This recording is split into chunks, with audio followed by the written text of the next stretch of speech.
हमारे साथ आरजेडी के मुख्य प्रवक्ता और पार्टी के वरिष्ठ विधायक भाई वीरेंद्र हैं। सर, मोदी सरकार सबका साथ सबका विकास की बात करती है, बीजेपी मोदी मित्र बनाने की बात कर रही है कि जो ऐसे लोकसभा सीटें जहाँ पे मुस्लिमों की आबादी ज़्यादा है वहाँ अपनी पकड़ बनाई जाएगी। लेकिन हरिभूषण ठाकुर बचौल है वो कह रहे हैं कि मुसलमानों का वोटिंग राइट समाप्त किया जाए, सरकारी योजनाओं का लाभ उनको नहीं मिले और उनको दूसरे देश भेजा जाए। देखिए, सबसे बड़ी चीज़ है कि पहले तो इनको अंग्रेज़ों के जिम्मे कर देना चाहिए। ये अंग्रेज़ों के दलाली करते थे। आज़ादी जब हम लोग गुलाम थे तो आज़ादी की लड़ाई लड़ी जा रही थी तो ये लोग दलाली कर रहे थे, अंग्रेज़ों के मुखबिरी किया करते थे।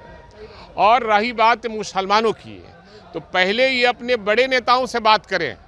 आडवाणी जी की बेटी की, जोशी जी की बेटी की शादी कहाँ हुई है? मुसलमानों से हुई है। क्या उस मुसलमान को देश से अब ये भगाना चाहते हैं? तो पहले अपने नेताओं से ये बात कर लें। हिंदू, मुस्लिम, सिख, ईसाई सबने अपनी जान की कुर्बानी देकर इस देश को आज़ाद कराया था और ये लोग केवल देश में हिंदू मुसलमान बात कर तो फिर बेटियां क्यों दे रहे हैं मुसलमानों को? आप ये सवाल उठता है कि आखिर बेटियां क्यों दे रहे हैं मुसलमानों को? इस तरह के बयानों के लिए कार्रवाई होनी चाहिए बचौल पे। नहीं, एकदम होना चाहिए।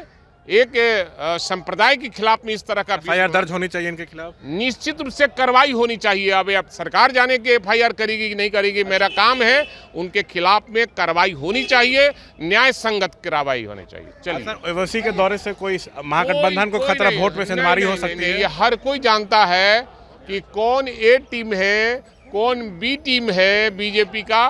बिहार की जनता, हिंदुस्तान की जनता जानती है। तो देखिए, बीजेपी के फायर ब्रांड नेता हैं हरिभूषण ठाकुर बचौल, जिन्होंने कहा है कि मुसलमानों का वोटिंग राइट समाप्त कर देना चाहिए, सरकारी योजनाओं का लाभ उनको मिलना बंद होना चाहिए, उनको पाकिस्तान भेज देना चाहिए।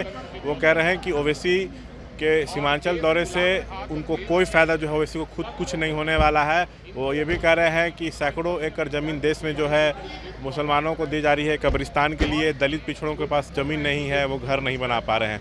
ओवैसी 2 दिवसीय दौरे पर सीमांचल आ रहे हैं। 18 और 19 को वो किशनगंज में रहेंगे। 2024 चुनाव के मद्देनजर आ रहे हैं, अपनी पार्टी को वहाँ मजबूत करना चाहते हैं। 2020 के चुनाव में उन्होंने महागठबंधन के वोट बैंक में ज़बरदस्त सेंधमारी भी की थी। विधानसभा में उनके 5 विधायक जीत के आए थे, जिसमें से 4 जो है अब आरजेडी में जा चुके हैं। तो नए सिरे से अपनी पार्टी को वो सीमांचल में खड़ा करना ओवैसी चाहते हैं। इस मकसद से वो आ रहे हैं। 2024 में लोकसभा चुनाव भी है। अगर उनकी पार्टी मजबूत होगी तो नुकसान महागठबंधन को हो सकता है, क्योंकि उन्हीं के वोट बैंक में सेंधमारी होगी। कैमरा पर्सन पंकज के साथ शशांक कुमार, एबीपी न्यूज़, पटना।